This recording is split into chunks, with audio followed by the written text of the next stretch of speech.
اگر میخواین زبان پشتو را بسیار آسان و آکادمیک بیاموزین، پس این ویدیو را از دست ندین. در این ویدیو ما یک مکالمه بسیار جذاب از صنف 4 زبان پشتو را با هم تمرین میکنیم و در آخر ویدیو یک تکنیک برای کسانی که میخواین مکالمه را تمرین کنن اما پارتنر ندارن را برایتان معرفی میکنیم. د سلورم ټولګي اتلسم درس ته ښه راغلاست.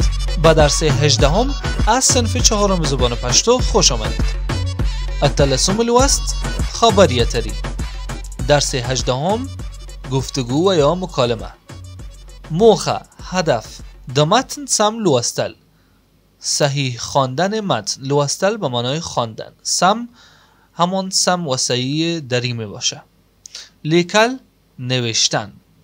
او د خبرو زده کول و یادگیری گفتگو. زده کول به معنای یادگیری.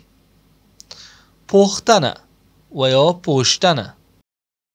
څوک ویلی شي خلک د څه لپاره په خپلو منځونو کې خبرې کوي؟ چه کسی میگوید که چرا مردم با همدیگر گپ میزنند؟ څوک چه کسی. ویلی شي میگوید. خلک به معنای مردم. د څه لپاره برای چی؟ په خپلو منځونو کې با یکدیگر خبرې کوي. صحبت میکنند و یا گپ میزنند.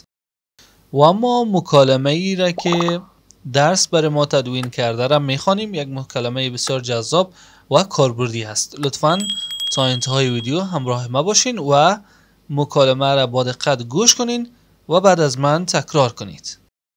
توریالی زلمه السلام علیکم. توریالی میگه که زلمه سلام علیکم. هرگاه بخوایم نامی را صدا بزنیم در زبان پشتو انتهای از اون نام یک ها میاریم تا به صورت منادا شود، یعنی که ندا بتیم، صدا کنیم. برای مثال زلمه در انتهایش ها میایه و زلمه، یا همون توریاله اگه بخوایم صدا کنیم توریاله، یعنی که توریاله صدا میزنه توریاله، یا زلمه را صدا میزنه.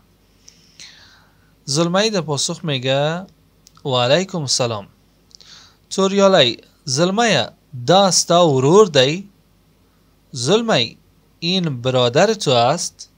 دا این ستا از تو. ورور دی برادر تو هست. این برادر تو هست. ورور به معنای برادر است. زلمه او دا زما ورور دی. زلمه میگه او بله دا این زما ورور دی.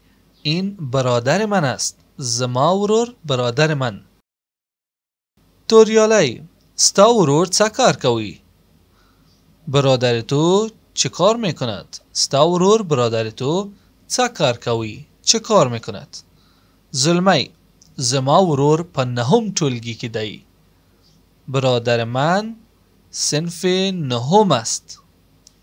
زما ورور برادر من په نهم ټولګي به صنف 9 کې دی است. توریالی څوک له تاسو سره په لوستنو کې مرسته کوي؟ چه کسی همراه شما به درس ها کمک میکند؟ څوک چه کسی له تاسو سره همراه شما په لوستنو کې به درس ها مرسته کوي، کمک میکند؟ زلمه زموږ سره په لوستنو کې زما ورور مرسته کوي. همراه ما برادر ما کمک میکند. زموږ سره همراه ما په لوستنو کې به درس ها زما ورور برادر ما مرسته کوي، کمک میکند. توریالی زلمه غرمه له ما سره لاړ شه. زلمه چاشت را همراه ما بیایید. غرمه چاشت له ما سره لاړ شه. همراه من بیایید. چاشت همراه من بیایید. زلمه وروره ډیره مننه د خدای په امان. وروره بیادر ډیره مننه بسیار تشکر د خدای په امان. به امان خدا. توریالی د خدای په امان پا مخ موخه. پیشرویتان خوبی.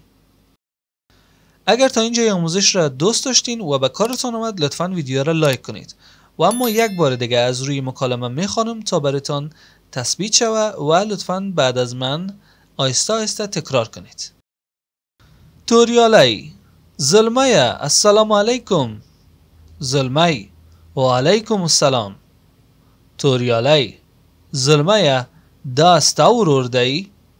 زلمه او دا زما ورور دی.